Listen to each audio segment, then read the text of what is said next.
Donc, je vais vous lire les consignes. Donc, vous êtes l'équipe 4 pour le cas stratégie universitaire. Je vais vous lire les instructions, après ça, les juges vont pouvoir se présenter. Vous disposez de 15 à 20 minutes afin de présenter votre solution au juge. Le temps s'écoule à partir du moment où un membre de l'équipe débute la présentation. Je vous montrerai le temps restant à l'aide d'un carton lorsqu'il vous restera 10 minutes, 5 minutes, 2 minutes, 30 secondes et les 10 dernières secondes vous seront indiquées à l'aide de mes doigts. Si l'un des membres de l'équipe continue à parler à la fin du décompte, je vais le signifier et la présentation s'arrête dès cet instant. Si vous faites moins de 15 minutes, il y aura une pénalité d'1 point par 30 secondes manquantes. Les juges bénéficieront ensuite d'une période de questions de 5 minutes lors de laquelle ils pourront vous demander des éclaircissements concernant votre solution. Notez que lors de la période de questions, aucun décompte du temps ne vous est donné, mais si un membre de l'équipe est en train de parler lorsque le décompte affiche 5 minutes, il est autorisé à terminer sa réponse. Les juges peuvent maintenant se présenter.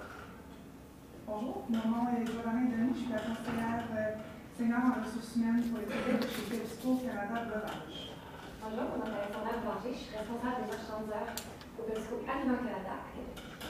Bonjour, mon nom est Pascal Perron, je suis Zone Business Manager pour PepsiCo Aliments pour l'Est du Québec.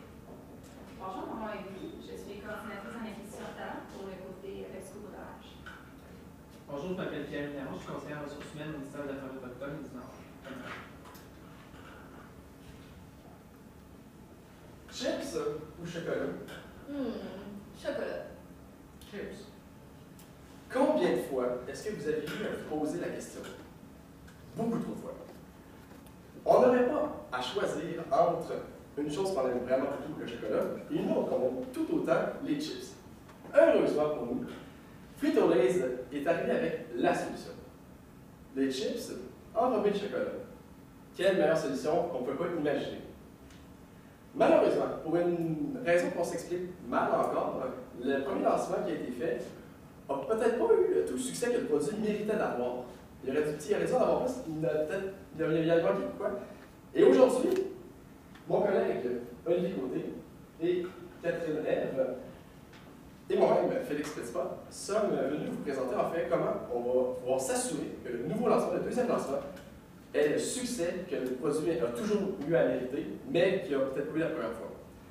Donc, pour y arriver, en fait, on va commencer par les facteurs de succès. Donc, Frito-Lay's, ils ont beaucoup de produits, puis la plupart sont très en succès. Donc, on va regarder qu'est-ce qui fait qu'il y a eu autant de succès dans cette entreprise-là, et on va bâtir là-dessus. Donc, on va s'assurer qu'on comprend bien vos forces pour, après ça, pouvoir bâtir une solution là, à partir de ça.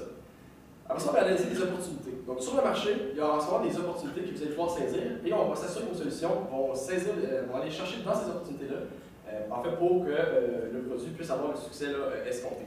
Ensuite, évidemment, les solutions vont être présentées et à la fin, là, un bref échéancier pour que vous puissiez bien détailler comment vous allez pouvoir mettre en application une solution et le coût, là, parce qu'on avait un budget, là, donc vous allez pouvoir voir que le coût était respecté et on va pouvoir faire à la fin une brève conclusion là, pour pouvoir tout rappeler les points.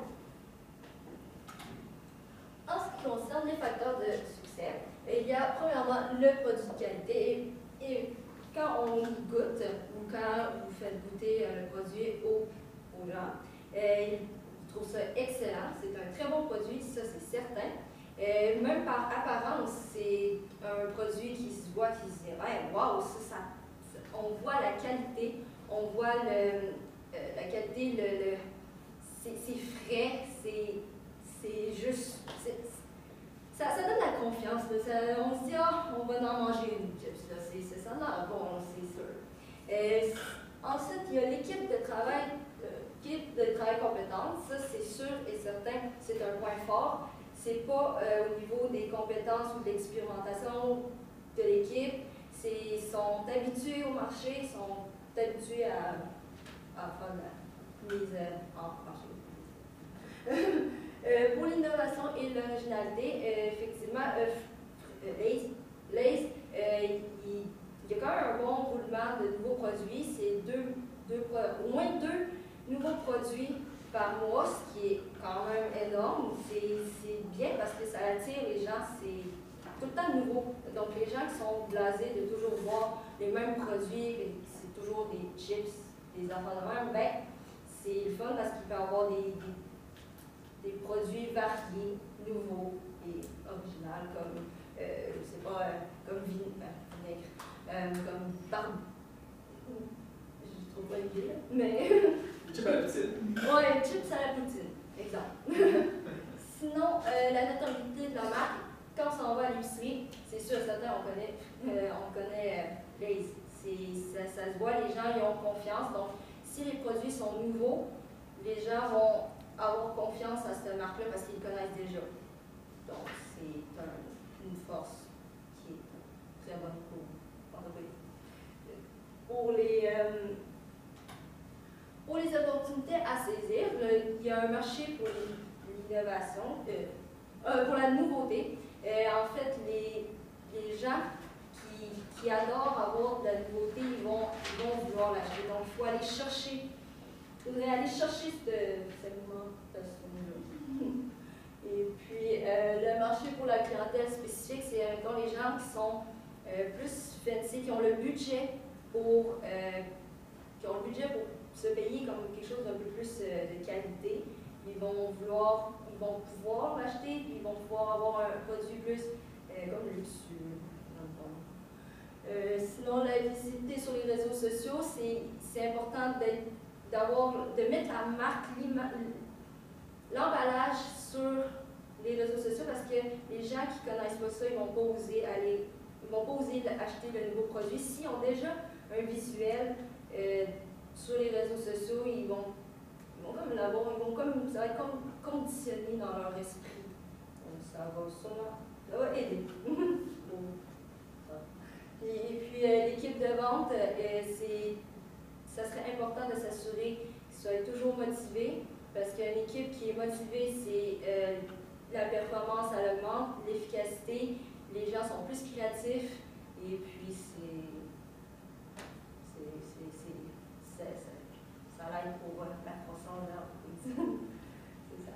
Donc, pour profiter de ces opportunités-là, nous, on a comme mandat d'élaborer des solutions innovantes pour vous, pour obtenir le succès dans la réintroduction du produit, sans toutefois dépasser le budget et le respecter. Donc, on a identifié deux clientèles cibles pour le produit. Premièrement, on a Jérémy, qui est un gars toujours Willy. C'est un jeune homme fringant qui aime les nouveaux défis. Très actif sur les réseaux sociaux, une personne créative, jeune de la génération Y. C'est une personne curieuse aussi, toujours à la recherche de nouveaux défis, oui, mais curieux de découvrir de nouvelles choses aussi. Il réussit les pas bien, qu'est-ce qu'on veut dire par là? On le dit, il est à la recherche de nouveaux défis, donc à chaque fois que ses amis, ses connaissances lui proposent des nouvelles choses, il est toujours prêt à accepter d'aller essayer ces choses. On a aussi Julie, qui est une femme plutôt accomplie. On la qualifie comme une adulte, enfant ou non, avec des enfants ou non, épicurienne, donc qui aime s'alimenter, qui aime la nourriture, qui aime manger, qui aime profiter des plaisirs de la vie, qui aime les petits plaisirs sucrés aussi. Et puisque c'est plus passé la période de l'adolescence, donc il y a vraiment une personne adulte au-dessus de 25 ans, c'est une personne qui commence à avoir un budget discrétionnaire. Donc, il y a un budget pour ce genre de produit qui a plus d'argent à mettre sur des plaisirs plus sur la nourriture. Et elle apprécie les produits de qualité. Donc, c'est une personne qui achète des produits tout le temps de haut de gamme, qui aime ça acheter des produits qui ont une valeur ajoutée. Donc, nos solutions sont basées sur deux piliers. Premièrement, la base, qui est le branding du produit. Ensuite, on va aussi parler de la mobilisation de la force de vente, donc des représentants, des marchandiseurs. Et on va essayer de créer aussi un buzz sur le produit pour évidemment augmenter les ventes. Par la suite, lorsque la base va être faite pour tout ça, on va être en mesure d'appliquer la mise en marché du produit. Donc, la continuité du buzz que nous avons créé, s'assurer aussi que le produit est bien présent aussi dans les allées des épiceries et autres détaillants. Donc, la vision du produit qu'on a quand on l'a regardé, c'est un produit décalant au chocolat croustillant. Donc, c'est un produit on axe beaucoup sur le chocolat. Donc, la problématique qu'on a vue, nous, sur l'emballage, c'est le conflit un peu sur l'essence du produit. Si c'est plus croustillant ou plus chocolat. Donc, en ce moment, on trouve que c'est un peu, peut-être, un conflit au niveau du consommateur qui ne sait pas exactement quel goût il va avoir avec ça. Est-ce que ça va être plus chocolaté? Est-ce que ça va être plus une croustille? Donc, les stratégies pour contrer aussi cette problématique, ça va être refaire l'emballage. Donc, on trouve que peut-être épurer l'emballage, enlever un peu plus de texte pour axer plus sur le produit en tant que tel. On trouve que l'emballage du produit est déjà très bien, en sens de matériaux, les matériaux utilisés, qui est plus de qualité qu'un petit sac de chips retrouvé sur un dépanneur. Donc, pour ça, c'est très bien. Ce qu'on veut changer peut-être, c'est la première chose qu'on voit dans l'emballage, c'est le logo. C'est la première chose qu'on voit et les gens associent Lay's au chip. Et plus que la couleur est jaune, rouge, ça attire automatiquement le regard. Donc, sans changer nécessairement tout le logo de Lay's, c'est une multinationale qui est très présente, qui a une bonne reconnaissance de la marque. On voudrait peut-être la mettre un peu moins présente, changer un peu les couleurs pour les mettre un peu moins de l'avant. Donc, peut-être une coulisse de chocolat sur le logo, peut-être un peu mettre une transparence pour le mettre un petit peu moins présent, pour que les gens associent moins, que ça ne soit pas la première chose qu'ils voient, et qu'ils voient des croustilles. Au niveau des croustilles, on trouve que, par exemple, en ce moment, c'est des croustilles qui font un peu comme un sac de chips en ce moment, qui est traditionnel au barbecue ou au ketchup, où on voit des sacs des chips et des fois une bouteille de ketchup derrière. Donc, on aimerait ça peut-être changer un peu ça, enlever une croustille et mettre une cassée en deux. Donc, on verrait l'aspect chocolaté et l'intérieur de la croustille plutôt que juste l'extérieur comme ça ici. Plus que comme ça ici, ça semble vraiment un produit totalement chocolat. Donc, ça serait vraiment adapté, comme je vous dis, le logo. Donc, peut-être le réduire ou changer justement la couleur ou l'accent. Mais toutefois, garder l'image de qualité du produit, puisque les gens vont trouver que l'emballage est quand même de très bonne qualité. Ensuite, une autre de nos solutions, c'est peut-être au niveau des ressources humaines. On a constaté un problème au niveau de la motivation des troupes, peut-être. On sait que on le dit, c'est des gens de qualité, expérimentés, qui connaissent bien, font bien leur travail. Donc, la première étape pour ça, ça serait communiquer, avoir une meilleure communication avec le responsable, avec les 12 en fait, représentants. Donc, les communiquer et les convaincre en fait que le nouveau produit, avec le nouvel emballage et la nouvelle accent qu'on va mettre aussi avec les réseaux sociaux, qu'on va vous parler, que c'est un produit qui n'aura pas les mêmes défauts que l'autre et qui va avoir des meilleures ventes et qui ne générera pas autant de pertes. Donc, en les convainquant, eux, les responsables vont pouvoir, les 12, ils vont être capables de communiquer facilement avec les représentants qui vont être sur le terrain, donc qui vont être eux aussi convaincus. Et pour assurer le succès, on est tellement convaincus que ça va fonctionner qu'on prévoit une diminution du pourcentage en fait, des pertes qui sont associées à chaque représentant. En fait, ce que je veux dire par là, c'est que eux, leur commission est sur les ventes nettes. Donc, les pertes qu'ils ont à chaque, on fera une diminution, même si c'est par exemple 100 $ de perte, on fait une diminution du nombre pour l'ajuster par exemple à 80 $. Donc, comme ça leur ferait une moins grosse influence sur leur commission à eux. Et comme ça, on va assurer un succès aussi là, sur toute la ligne pour la motivation des troupes qui vont être capables de bien mettre le produit en place. On a commencé avec chip chocolat. C'est pas pour rien qu'on a commencé avec ça parce que c'est l'accent qu'on veut prendre. C'est dans la culture, on le sait, on a toujours, est-ce que c'est sucré, salé, on l'a entendu, est-ce que chip chocolat. Donc on veut mettre l'accent de la campagne web sur le chip chocolat. Donc on veut le faire sur les réseaux sociaux, principalement Facebook, mais ça peut être aussi Twitter et les autres réseaux sociaux en émergence. Donc c'est questionner les personnes, les internautes, chip chocolat. Est-ce que vous êtes une personne de chip chocolat? C'est facile, ça ne demande pas trop d'engagement, les gens ont juste à répondre un mot. Ils sont déjà engagés, les amis peuvent voir ainsi la publication dans leur fil d'actualité. Donc, pour les inciter avec ça, évidemment, il va falloir avoir un budget pour la campagne web, donc sponsorisé, pour apparaître en targetant les gens comme Jérémy, que je vous ai parlé tantôt, qui est une personne sur les réseaux sociaux, qui est curieux et qui veut essayer de nouvelles choses. C'est le genre de personnes qu'on va aller chercher à cette étape-ci. Donc, pour les inciter, c'est très simple, on fait la publicité évidemment, mais on veut offrir un prix. Un prix, on sait que le budget n'est pas très grand, on ne peut pas offrir quelque chose d'immense. On va offrir, selon leurs préférences, chips chocolat, des chips pendant une année gratuitement, donc pendant 365 jours, une année de chips gratuitement ou une année de chocolat, un de chaque à chaque, de façon avec un concours sur la publication. Donc évidemment, il faut une présence active, il faut continuer le concours avant la mise en marché, puisqu'on est encore au début, pour inciter l'intérêt, pour présenter le produit ensuite. Donc les gens, par exemple, sur Twitter, ça peut être répondre chip et après ça, hashtag chip chocolat. Donc utiliser hashtag pour aller chercher les gens sur Twitter. Et évidemment, l'autre étape après ça, c'est que les gens partagent l'événement. En fait, la publication, qu'ils soient capables de la partager à leurs amis, qu'ils puissent peut-être mentionner leurs amis dans leur publication. Puisque c'est une question de culture, on l'a tout entendu dans notre enfance, donc ça peut faire des références avec des amis qui pourront être identifiés et monter là, et créer le buzz. Donc à cette étape-là, c'est créer le buzz sur le produit, trouver la nouveauté pour annoncer plus sur Facebook et par la suite le produit. Bon, là on est rendu à la deuxième moitié de la solution. La première moitié, c'est à mettre les bases. S'assurer en fait que notre produit soit lancé avec le plus de chances possible de succès. Maintenant, il faut le lancer, le produit. Donc là, on va regarder comment est-ce qu'une fois lancé, la demande reste stable et qu'on continue à en vendre le plus possible. Pour y arriver, là, Jérémy, il faut savoir qu'il est allé acheter ses chips, on espère qu'il en a acheté beaucoup, mais on a dit que c'est un innovateur. Donc les innovateurs, souvent, ils vont aller innover à quelque part d'autre après. Donc on espère bien qu'il va continuer de continuer à en acheter un peu, là, mais il est possible que malheureusement on le perde. Mais l'avantage que Jérémy a eu, c'est que lui, il a partagé ses réseaux sociaux, il en a parlé, il a fait, il a discuté, il a fait savoir la bonne nouvelle. Bon. Là, une fois que ça s'est fait, on espère que les gens qui ont entendu le message, ils puissent en fait aller acheter les produits. Donc, c'est là que Julie entre en scène. C'est là qu'on espère que Jérémy a réussi, d'une façon quelconque, à atteindre le message à Julie. Et elle, c'est important qu'elle comprenne bien notre message.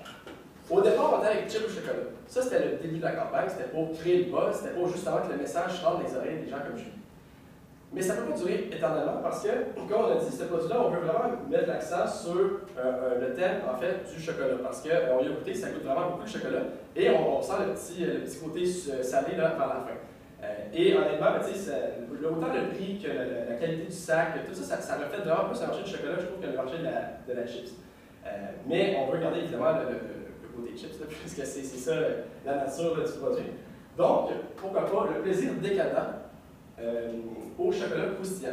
Donc, vraiment, on voit le côté chocolat, puis on vient rajouter un avantage. Il y en a qui vont dire que le chocolat, il y a du piment dedans, des trucs, mais vous, c'est l'acoustique, c'est le fait que quand on mord dans le chocolat, il y a un bruit dans l'oreille. Quand est-ce que vous mangez une barre de chocolat, puis ça fait ce petit crunch-crunch-là, puis en plus, il y a le petit côté salé. Donc là, les gens vraiment vont comprendre, en fait, quel est notre produit. Donc, ils sont petits, parce que là, actuellement, ils vont peut-être se demander qu'est-ce que ça goûte des chips au chocolat. Ça se peut qu'il y ait une confusion. Là, ils vont savoir, ok, non, ça va être du chocolat belge, parce que d'ailleurs, on oublie de vous mentionner, mais sur l'emballage, évidemment, au lieu de chocolat lait, peut-être chocolat belge pour vraiment amener la qualité du chocolat. Et là, il sait que ça va être du chocolat qu'il va manger et il va déjà prévoir le bruit que ça va faire dans sa bouche et le petit côté salé. Pour y arriver, la campagne web, on va la continuer, mais on va la modifier un peu. Donc là, le gagnant du concours, il a été annoncé, donc il sait qu'il y a ses chips. Mais nous, on veut continuer de profiter de l'achalandage qu'on a peut-être réussi à créer. Donc, comment est-ce qu'on fait ça? Avec des incitatifs et des effets cocasses. Donc, puisqu'on dit que le chocolat est rendu le centre de ce produit-là, mais pourquoi pas arriver avec des choses comme saviez-vous que le chocolat fait, puis là on met un petit fait cocasse, et après ça, là on met le produit, donc faites-vous plaisir avec les nouvelles croustilles, plaisir décadent au chocolat croustillant.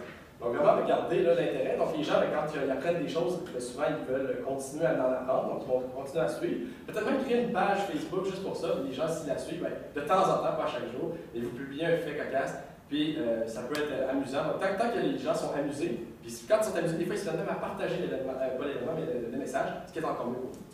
Donc, continuez la campagne web, ça coûte presque rien, puis ça rejoint le plus de monde possible. Finalement, les gens sont convaincus, ils connaissent bien l'image de marque, ils sont convaincus qu'ils veulent acheter le produit. Mais quand ils vont acheter le produit, il faut que l'expérience suive. Il faut que l'expérience suive ce qu'ils ont entendu, ce qu'ils ont vu.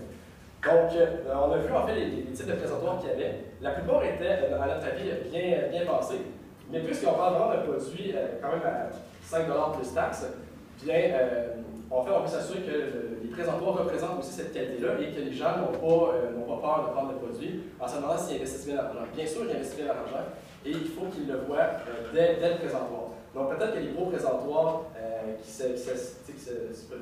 pardonnez-moi l'expression, qui se stackent un par-dessus l'autre, que ça fait comme un peu Costco, ben peut-être que ceux-là, on peut les abandonner. Mais ceux qu'on voit juste le produit ou les tiges comme dans les dépanneurs, parce que vraiment la seule chose qu'on voit, c'est le produit, ça c'est parfait, c'est exactement le genre de choses qu'on veut pour le produit. Surtout quand vous les mettez proche des choses comme les petits lapins de Pâques qui sont emballés individuellement avec de qualité, ben, on veut aller chercher ce même genre de qualité-là au niveau des emballages.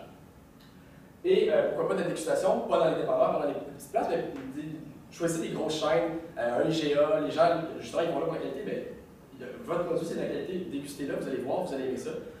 Ils vont en acheter dès qu'ils vont goûter, puis ça se peut que quand ils reviennent la semaine d'après, ils vont continuer à en acheter.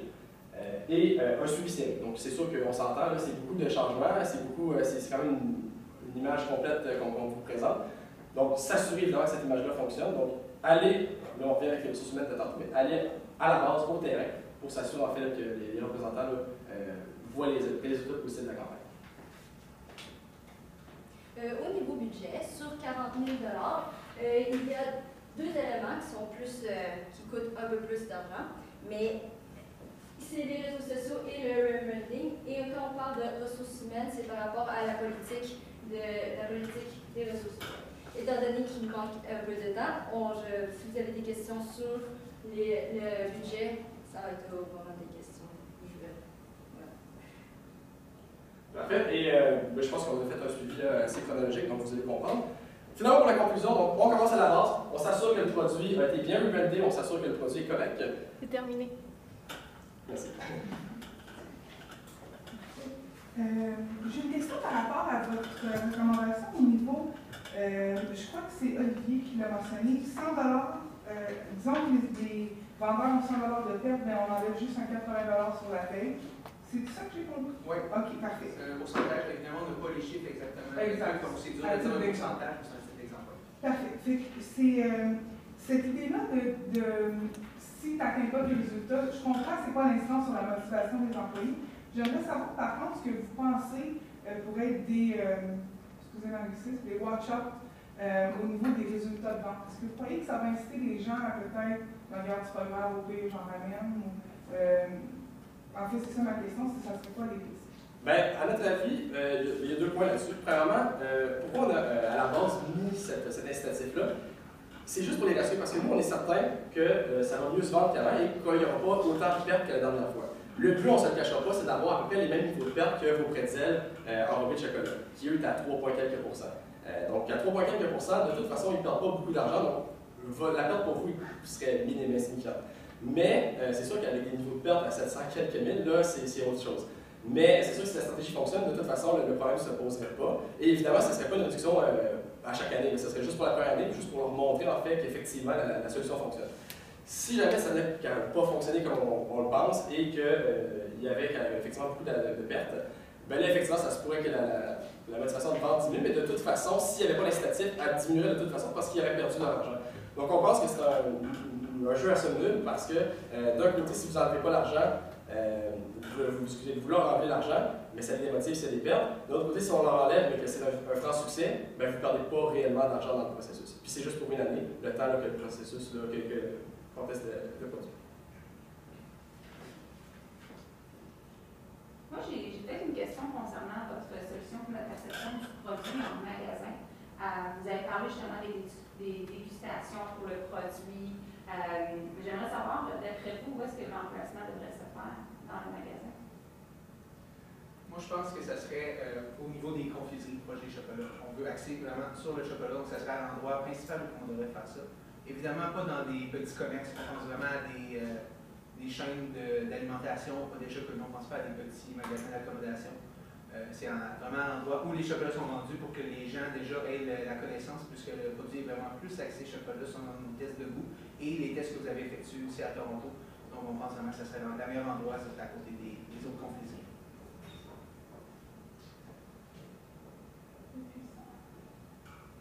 Merci beaucoup.